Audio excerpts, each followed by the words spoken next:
ಬಿಜೆಪಿಯ ಹಿರಿಯ ನಾಯಕ ಮಾಜಿ ಉಪಪ್ರಧಾನಿ ಎಲ್.ಕೆ. ಅಡ್ವಾಣಿ ಅವರಿಗೆ ದೇಶದ ಅತ್ಯುನ್ನತ ನಾಗರಿಕ ಗೌರವ ಭಾರತ ರತ್ನ ನೀಡಲಾಗುವುದು ಎಂದು ಪ್ರಧಾನಮಂತ್ರಿ ನರೇಂದ್ರ ಮೋದಿ ಶನಿವಾರ ಘೋಷಣೆ ಮಾಡಿದ್ದಾರೆ. ತಮ್ಮ ಎಕ್ಸ್ ಖಾತೆಯಲ್ಲಿ ಈ ಮಾಹಿತಿ ಹಂಚಿಕೊಂಡಿರುವ ಪ್ರಧಾನಿ ಎಲ್.ಕೆ. ಅಡ್ವಾಣಿ ಅವರಿಗೆ ಭಾರತ ರತ್ನ ಪ್ರದಾನ ಮಾಡಲಾಗುವುದು ಎಂಬ ವಿಚಾರ ಹಂಚಿಕೊಳ್ಳಲು ಸಂತಸವಾಗುತ್ತಿದೆ. ಈ ಗೌರವಕ್ಕೆ ಪಾತ್ರರಾಗುತ್ತಿರುವ ಕುರಿತು ಅವರೊಂದಿಗೆ ಮಾತನಾಡಿ ಅಭಿನಂದಿಸಿದ್ದೇನೆ ಎಂದು ಟ್ವೀಟ್ ಮಾಡಿದ್ದಾರೆ.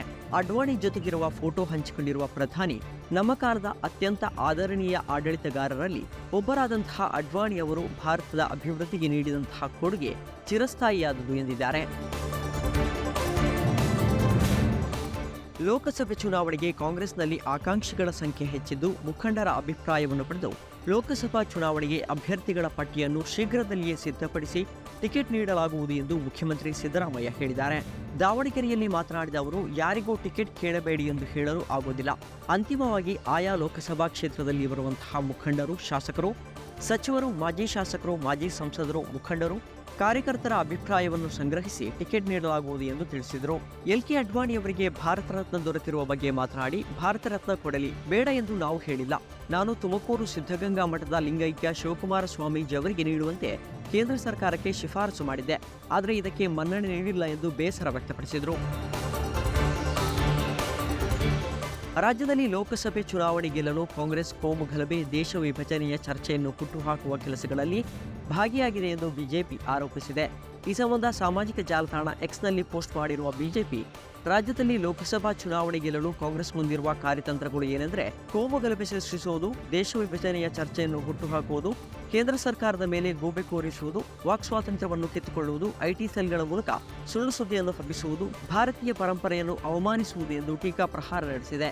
ದೇಶದಲ್ಲಿ ಮತ್ತೊಮ್ಮೆ ಬಿಜೆಪಿಗೆ ದಾಖಲೆಯ 400 ಸ್ಥಾನಗಳು ಸಿಗಲಿದೆ ಎಂದು ಎಐಸಿಸಿ ಅಧ್ಯಕ್ಷರಾದ ಮಲ್ಲಿಕಾರ್ಜುನ ಖರ್ಗೆ ಅವರೇ ಒಪ್ಪಿಕೊಂಡಿದ್ದಾರೆ. ಆದರೂ ಕಾಂಗ್ರೆಸ್ನವರು ಅಭಿವೃದ್ಧಿ ಮಾಡುವುದು ಬಿಟ್ಟು ದಿಗಿಲು ಪಡೆದ ಮಂಗಗಳಂತೆ ಸರ್ಕಸ್ ಮಾಡುತ್ತಿದ್ದಾರೆ ಎಂದು ಬಿಜೆಪಿ ವ್ಯಂಗ್ಯವಾಡಿದೆ. ಕೇಸರಿ ಶಾಲು ಹಾಕಿದ್ದಕ್ಕೆ ಎಚ್.ಡಿ. ಕುಮಾರಸ್ವಾಮಿ ಸಂಕೋಚ ಪಡಬೇಕಿಲ್ಲ ಎಂದು ಬಿಜೆಪಿ ಮುಖಂಡ ಸಿ.ಟಿ. ರವಿ ಹೇಳಿದ್ದಾರೆ. ಶನಿವಾರ ಹಾಸನದಲ್ಲಿ ಮಾತನಾಡಿದ ಅವರು, ಎಚ್.ಡಿ. ಕುಮಾರಸ್ವಾಮಿ ಕೇಸರಿ ಶಾಲು ಹಾಕಬಾರದಿತ್ತು ಎಂಬ ಎಚ್.ಡಿ. ದೇವೇಗೌಡರ ಹೇಳಿಕೆಗೆ ಈ ರೀತಿ ಪ್ರತಿಕ್ರಿಯೆ ನೀಡಿದರು. ಅವರ ಪಕ್ಷದ ಬಗ್ಗೆ ನಾವು ಕಾಮೆಂಟ್ ಮಾಡುವುದಿಲ್ಲ. ಕೇಸರಿ ನಮ್ಮೆಲ್ಲರಿಗೂ ಪ್ರೇರಣೆ ಕೊಟ್ಟಿರುವಂತಹ ಬಣ್ಣ. ಕೇವಲ ಬಣ್ಣ ಮಾತ್ರ ಅಲ್ಲ, 1000 ವರ್ಷದ ಪರಂಪರೆ ಇದೆ. ಭಗವ ಎಂದರೆ ತ್ಯಾಗ, ಶೌರ್ಯ, ಕೋಟ್ಯಾಂತರ ಜನರಿಗೆ ವಿಶ್ವಾಸ ತುಂಬಿದೆ. ಗುರು ಗೋವಿಂದ ಸಿಂಗ್ ಶಿವಾಜಿ ಮಹಾರಾಜರು ಬಳಸಿದ್ದು ಕೂಡ ಭಗವ ಧ್ವಜವನ್ನೇ. ಮಹಾಭಾರತದಲ್ಲಿ ಅರ್ಜುನನ ಧ್ವಜದ ಬಣ್ಣವೂ ಕೂಡ ಭಗವಾಯಿತು. ಅದು ತ್ಯಾಗದ ಸಂಕೇತವೂ ಹೌದು ಎಂದರು.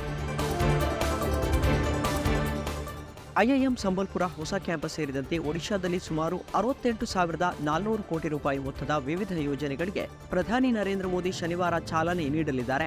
ಮಧ್ಯಾಹ್ನ 1 ಗಂಟೆ ಸುಮಾರಿಗೆ ಒಡಿಶಾದ ವೀರ್ ಸುರೇಂದ್ರ ಸಾಯಿ ವಿಮಾನ ನಿಲ್ದಾಣಕ್ಕೆ ಪ್ರಧಾನಿ ಆಗಮಿಸಿದ್ದು, ಐಐಎಂ ಸಂಬಲ್ಪುರ ಕ್ಯಾಂಪಸ್ನಲ್ಲಿ ಆಯೋಜಿಸಿರುವ ಕಾರ್ಯಕ್ರಮದಲ್ಲಿ ಪಾಲ್ಗೊಂಡರು. ಈ ಸಂದರ್ಭ ಮುಖ್ಯಮಂತ್ರಿ ನವೀನ್ ಪಟ್ನಾಯಕ್, ಗವರ್ನರ್ ರಘುಬರ್ ದಾಸ್ ಹಾಗೂ ಕೇಂದ್ರ ಶಿಕ್ಷಣ ಸಚಿವ ಧರ್ಮೇಂದ್ರ ಪ್ರಧಾನ್ ಜೊತೆಗಿದ್ದರು.